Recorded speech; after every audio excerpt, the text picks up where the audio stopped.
وحده لا شريك له وأشهد أن محمدا عبده ورسوله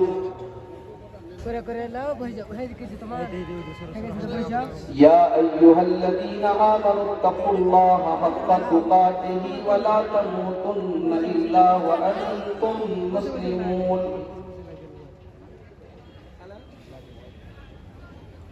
يا أيها الناس اتقوا ربكم الذي خلقكم من نفس واحدة وخلق منها زوجها وبث منهما رجالا كثيرا ونساء واتقوا الله الذي تساءلون به والأرحام إن الله كان عليكم رقيبا يا أيها الذين آمنوا اتقوا الله وقولوا قولا سديدا يصلح لكم أعمالكم ويغفر لكم ذنوبكم ومن يطع الله ورسوله فقد فاز فوزا عظيما أما بعد فإن خير الحديث كتاب الله وخير الهدي هدي محمد صلى الله عليه وسلم وشر الأمور محدثاتها وكل محدثة بدعة وكل بدعة ضلالة وكل ضلالة في النار أعوذ بالله من الشيطان الرجيم بسم الله الرحمن الرحيم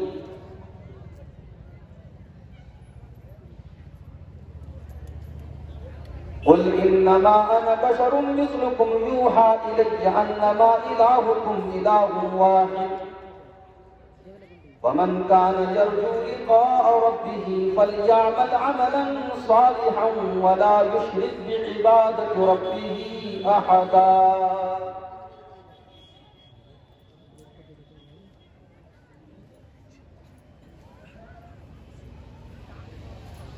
صدر محترم علماء کرام، محترم بزرگوں، نوجوان ساتھیوں، پردہ نشین ماؤں اور بہنوں، پیارے بچوں، آج کا یہ پروگرام مسجد کی تعمیر اور ترقی کے لیے منعقد ہوا ہے۔ مجھ سے پہلے آپ جس مقرر کی تقریر سن رہے تھے وہ تقریر بھی کر رہے تھے اور اس مسجد کے لیے چندہ بھی کر رہے تھے۔ میری بھی آپ سب سے یہ اپیل ہے، یہ گزارش ہے کہ آج کے اس جلسے کا جو مقصد ہے وہ اس مسجد کی تعمیر ہے، اس لیے اس مقصد کو آپ پورا کیجئے اور دل کھول کر کے آپ اللہ کے گھر کی تعمیر میں حصہ لیجئے۔ اللہ کے گھر کو بنانا، اللہ کے گھر کی تعمیر میں حصہ لینا، یہ ایمان کی نشانی ہے۔ انما یعمر مساجد اللہ من آمن باللہ والیوم الآخر، اللہ کی مسجدوں کو وہی لوگ بناتے ہیں، وہی لوگ تعمیر کرتے ہیں، وہی لوگ آباد کرتے ہیں جو اللہ کے اوپر ایمان رکھتے ہیں اور جو قیامت کے دن کے اوپر ایمان۔ جن لوگوں نے آج کی اس مسجد میں اپنا تعاون پیش کیا ہے، اللہ سے دعا کرتا ہوں اللہ تعالیٰ ان کے اس تعاون کو قبول فرمائے، اور جو لوگ ابھی تک انتظار میں ہیں ان کے بارے میں دعا کرتا ہوں اللہ ان کو بھی توفیق دے، اور جس سے جتنا ہو سکے وہ یہاں پر آ کر کے اس اللہ کے گھر کی تعمیر میں حصہ لے۔ اللہ اس کار خیر میں ہم سب کو حصہ لینے کی توفیق عطا فرمائے، آمین۔ میں نے آپ کے سامنے بڑی مشہور آیت پڑھی ہے، یہ قرآن کریم کے 16ویں پارے کی آیت ہے۔ قرآن کریم کے 16ویں پارے کی سورہ کہف کی آخری آیت۔ کل جمعہ کا دن ہے، اگر آپ پڑھتے ہیں تو بہت اچھی بات ہے، اگر نہیں پڑھتے ہیں تو نوٹ کر لیجئے میری بات، جمعہ کے دن، حدیث میں دن کا لفظ آیا ہے، اور دن کہتے ہیں فجر بعد سے لے کر کے مغرب کی نماز اذان کے پہلے تک کے ٹائم ہے۔ تو جمعہ کے دن آپ 15 منٹ کا 20 منٹ کا ٹائم نکالیے اور سورہ کہف کی تلاوت سنیں۔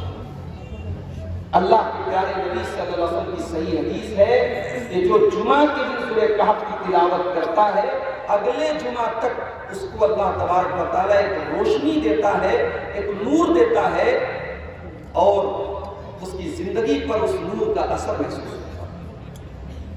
تو اگر آپ سورہ کہف کی تلاوت کرتے ہوں گے جمعہ کے دن تو یہ آیت ضرور آپ کی نظر سے گزری ہوگی کہ سورہ کہف کی آیت ہے۔ قُلْ إِنَّمَا أَنَا بَشَرٌ مِثْلُكُمْ يُوحَىٰ إِلَيَّ، اے نبی آپ کہہ دیجیے بے شک میں ایک انسان ہوں، بشر ہوں، جیسے تم ایک انسان ہو میں بھی ایک انسان ہوں، میں بھی ایک بشر ہوں، لیکن ہاں تم عام انسان ہو، میں انسان ہو کر کے بھی عام انسان نہیں ہوں۔ قُلْ إِنَّمَا أَنَا بَشَرٌ مِثْلُكُمْ يُوحَىٰ إِلَيَّ، میں انسان تو ہوں مگر میں اللہ کا نبی بھی ہوں، میں اللہ کا رسول بھی ہوں، میرے پاس جبریل امین اللہ کی وحی لے کر کے آتے ہیں۔ اے لوگوں، اللہ تعالیٰ نے مجھے یہ حکم دیا ہے انما الہکم الہ واحد، کہ تمہارا معبود صرف اور صرف ایک ہے، تمہارا پروردگار صرف اور صرف ایک ہے۔ فمن کان یرجو لقاء ربہ، تو جو انسان اپنے رب سے ملاقات کرنا چاہتا ہے، جو جنت میں جانا چاہتا ہے، جو کامیاب ہونا چاہتا ہے، جو کل اللہ تبارک و تعالیٰ سے ملنا چاہتا ہے، وہ دو کام کر لے۔ اگر جنت میں جانا ہے، اگر کامیاب ہونا ہے تو دو کام کر لو۔ دو کام کرنا ضروری ہے، انیواریہ ہے، کمپلسری ہے۔ پہلا کام کیا ہے؟ فَلْيَعْمَلْ عَمَلًا صَالِحًا، پہلا کام یہ کرنا ہے کہ آپ کو نیک عمل کرنا ہے۔ اب سوال یہ پیدا ہوتا ہے کہ نیک عمل کس کو کہتے ہیں؟ نیک عمل اس عمل کو کہتے ہیں جس عمل کو اللہ نے نیک عمل قرار دیا ہو، رسول نے نیک عمل قرار دیا ہو۔ نیک عمل اس کو نہیں کہتے جو ہماری اور آپ کی نظر میں نیک ہو سکتا ہے کہ کوئی ایسا عمل بھی ہو جو دیکھنے میں بڑا اچھا لگ رہا ہو، ہمیں لگتا ہے کہ یار یہ کام تو بہت اچھا ہے، مگر اس کام کے اوپر اللہ کی مہر نہ ہو، رسول کی مہر نہ ہو۔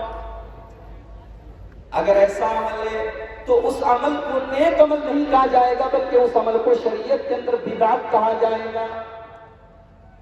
مثال کے طور پر اذان ہو رہی ہے، اللہ کے نبی فرماتے ہیں کہ جب اذان ہونے لگے فَقُولُوا مِثْلَ مَا يَقُولُ الْمُؤَذِّنُ، تو تم اذان کا جواب دو، مؤذن جو کہتا ہے تم بھی اس کے پیچھے پیچھے دوہراؤ۔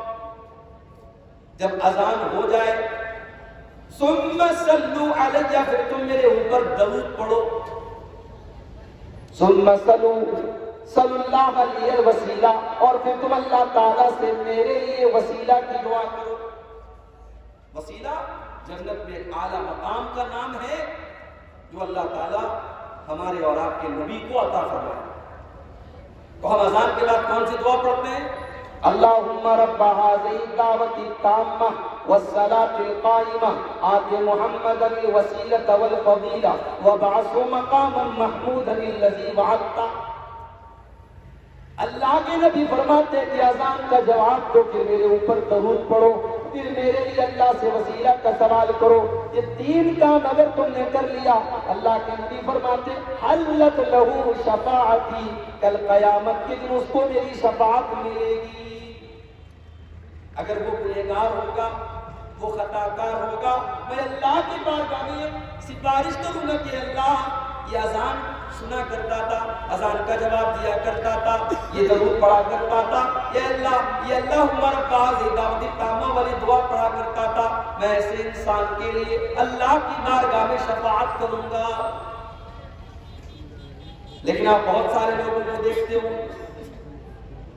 وہ اذان کے پہلے درود پڑھنے لگتے ہیں، جیسے ہی وہ مائک پر آتے ہیں اذان دینے کے لیے، اذان کے پہلے کہتے ہیں اللہم صلی وسلم وبارک علی سیدنا محمد، اس طریقے سے وہ درود پڑھتے ہیں۔ درود پڑھنا یہ نیک عمل ہے، مگر اذان کے پہلے درود پڑھنا یہ اللہ کے نبی سے ثابت نہیں ہے، یہ اللہ سے ثابت نہیں ہے، اس لیے یہ نیک عمل نہیں ہے۔ آگے رمضان آ رہا ہے، رمضان کے مہینے میں ہمارا روزہ رکھتے ہیں، مغرب کی اذان کا ٹائم ہے 5 بجے، اللہ کے پیارے نبی فرماتے ہیں کہ اذان کا ٹائم جیسے ہی ہو جائے تم فوراً افطار کر لو۔ افطار میں دیر کرنا یہ یہودیوں کا طریقہ ہے۔ آپ نے فرمایا لا یزال امتی بخیر ما عجلوا الفطر، جب تک میری امت کے لوگ افطار میں جلدی کریں گے تب تک بھلائی کے ساتھ رہیں گے۔ کیا مطلب؟ یعنی افطار کا ٹائم ہو جائے تو تاخیر نہ کیا جائے، اگر 5:02 پر اذان کا ٹائم ہو گیا ہے، افطار کا ٹائم ہو گیا ہے، تو 5:02 پر ہم کھجور کھا لے، پانی پی لے، ہم 5:05 کا انتظار نہ کریں، 10 منٹ کا انتظار نہ کریں۔ اب ایک انسان آتا ہے، وہ کہتا ہے بھائی صاحب ہم تو 5 منٹ احتیاط کریں گے، ہم 5 منٹ کے بعد افطار کریں گے۔ وہ جان بوجھ کر کے افطار میں تاخیر کر رہا ہے، دیر کر رہا ہے۔ یہ دیر کرنا چونکہ میرے نبی سے ثابت نہیں ہے، یہ میرے نبی کی مخالفت ہے، اس لیے وہ نیکی اور ثواب سمجھ کے کر رہا ہے، مگر یہ نیک عمل نہیں ہے۔ اللہ نے فرمایا فَمَنْ كَانَ يَرْجُو لِقَاءَ رَبِّهِ فَلْيَعْمَلْ عَمَلًا صَالِحًا، اگر تم جنت میں جانا چاہتے ہو، اگر تم اپنے رب سے ملاقات کرنا چاہتے ہو تو نیک عمل کرو۔ ربیع الاول کا مہینہ آیا، ایک مرتبہ میرا پروگرام تھا کلیا چھٹ میں، مجھے کیا پتا کہ یہاں اتنا زیادہ منایا جاتا ہے ربیع الاول۔ اتفاق سے پروگرام تھا 12 ربیع الاول۔ اب صاحب میں فرقہ سے مالدہ جا رہا ہوں، جو سفر 40 منٹ کا ہے اس سفر کو طے کرنے میں مجھے 3 گھنٹے لگے، پورا راستہ جام ہے، اور مسلمان نوجوان ماشاءاللہ سفید کرتا پائجامہ پہن کے، خوبصورت ٹوپی لگا کر کے اور ڈی جے بجا کر کے اللہ کے نبی سے محبت کا اظہار کر رہے ہیں۔ کوئی اپنے ہاتھوں میں جھنڈا لیے ہوئے ہے، عورتیں اور لڑکیاں بھی چل رہی ہیں۔ یہ سارا کا سارا کام کیا جا رہا ہے، کس نام پر کیا جا رہا ہے؟ محبت رسول کے نام پر۔ دیکھنے میں بڑا اچھا لگ رہا ہے، لوگوں کے دل کے اوپر ایک بھاگ بھی بیٹھ رہی ہے کہ دیکھو مسلمان اپنے نبی کا جنم دن منا رہا ہے، مسلمان اپنے نبی کی پیدائش کی خوشی منا رہا ہے۔ دیکھنے میں یہ عمل اچھا بھی لگ رہا ہے، اس کے ذریعے ایک ہیبت بھی قائم ہو رہی ہے اسلام کے دشمنوں کے اوپر۔ مگر میرے پیارے ساتھیوں، اگر آپ نے اس کو دین اور ثواب سمجھ کر کے کیا ہے تو سوال یہ ہے کہ اس کام کے اوپر کیا میرے نبی کی مہر موجود ہے؟ کیا اس کام کو اللہ نے کرنے کا حکم دیا؟ کیا نبی نے کرنے کا حکم دیا؟ کیا صحابہ نے یہ کام کیا؟ اگر نہیں کیا تو یہ نیک عمل نہیں ہو سکتا ہے، اس لیے کہ نیک عمل وہی ہوگا جس عمل کے اوپر جناب محمد رسول اللہ کی مہر ہو۔ ہمارے پرائم منسٹر صاحب نے اعلان کر دیا، رات کو 8 بجے ٹیلی ویژن پہ آ کر کے کہہ دیا کہ 500 اور 1000 کے نوٹ آج کے بعد نہیں چلیں گے، نوٹ بندی کر دی گئی۔ 500 اور 1000 کے پرانے نوٹ اب نہیں چلیں گے۔ سرکار نے نیا نوٹ نکالا 500 کا اور 2000۔ نیا نوٹ کا کاغذ پہلے کے کاغذ کے مقابلے میں ہلکا لگ رہا ہے، پہلے کے نوٹ کی چھپائی بھی اچھی لگ رہی ہے، کاغذ میں اس کا کڑک ہے، اس کو چھونے پر احساس بھی ہو رہا ہے کہ ہاں یہ اچھے کوالٹی کا بنا ہے۔ لیکن آپ پرانے 500 کا نوٹ آج لے کر کے مارکیٹ میں چلے جائیں، آپ کو 1 روپے کا سامان نہیں ملے گا، 1 روپے میں کوئی لینے کو تیار نہیں ہے، کیونکہ اس نوٹ کو سرکار نے ریجیکٹ کر دیا ہے۔ اب اس کے اوپر گورنمنٹ آف انڈیا کی مہر نہیں ہے، اب گورنمنٹ آف انڈیا نے اس کو لینے سے منع کر دیا ہے۔ میرے پیارے ساتھیوں، اسلام کے اندر بھی وہی نوٹ چلے گا، وہی سکہ چلے گا، وہی عمل چلے گا جس عمل کے اوپر اللہ کی مہر ہو، اس کے رسول کی مہر ہو، جس کام کو میرے نبی نے نہ کیا ہو، جس کام کو میرے رب نے کرنے کا حکم نہ دیا ہو، وہ دیکھنے میں جتنا بھی اچھا لگ رہا ہو، اس عمل کو اللہ تعالیٰ کا قبول نہیں کیا جائے گا۔ کل قیامت کا دن ہوگا، سورج 1 میل کی دوری پر ہوگا، ہم اور آپ پیاس سے بے حال ہوں گے، اللہ کے پیارے نبی اپنے امتیوں کو جام کوثر پلا رہے ہوں گے، اور جو جام کوثر اپنے نبی کے ہاتھوں سے پی لے گا، اللہ کے پیارے نبی فرماتے ہیں لم یظما بعدہ ابدا، اس کے بعد اس کو کبھی پیاس نہیں لگے گی۔ اللہ کے نبی اپنے امتیوں کو کیسے پہچانیں گے؟ گول ٹوپی کے ذریعے آپ نہیں پہچانیں گے، کرتا پائجامہ کے ذریعے آپ نہیں پہچانیں گے، اپنے امتیوں کو آپ کس طریقے سے پہچانیں گے؟ اللہ کے نبی فرماتے ہیں یاتون یوم القیامت غرا محجلین، میری امت کے لوگ جب قیامت کے دن آئیں گے تو ان کے اعضائے وضو چمک رہے ہوں گے، ان کا چہرہ چمک رہا ہوگا، ان کی کیونیوں تک کا ہاتھ چمک رہا ہوگا، ان کے ٹخنے تک کا پیر چمک رہا ہوگا، ان کی ناک چمک رہی ہوگی، ان کی داڑھی چمک رہی ہوگی، جہاں جہاں وضو کا پانی لگا ہوگا وہ سارے کے سارے اعضاء ان کے چمک رہے ہوں گے۔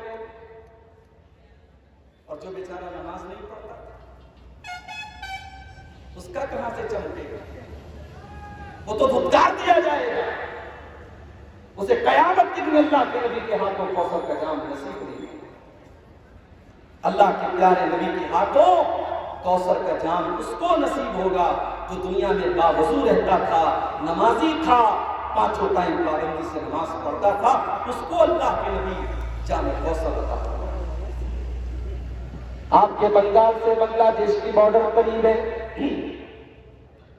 اگر آپ کو بنگلہ دیش جانا ہو کلکتہ آپ کو جانا پڑے گا، اور کلکتہ سے جو بنگلہ دیش کو بس جاتی ہے یا جو ٹرین جاتی ہے، اس ٹرین پر اس بس پر چڑھنے کے پہلے آپ سے مانگا جائے گا کہ صاحب آپ بنگلہ دیش جانا چاہتے ہیں، دوسری کنٹری جانا چاہتے ہیں، آپ کا پاسپورٹ کدھر ہے؟ میرے پیارے ساتھیوں، کل اللہ تعالیٰ کے یہاں جنت میں جانے کا بھی پاسپورٹ کی 5 ٹائم کی نماز ہوگی۔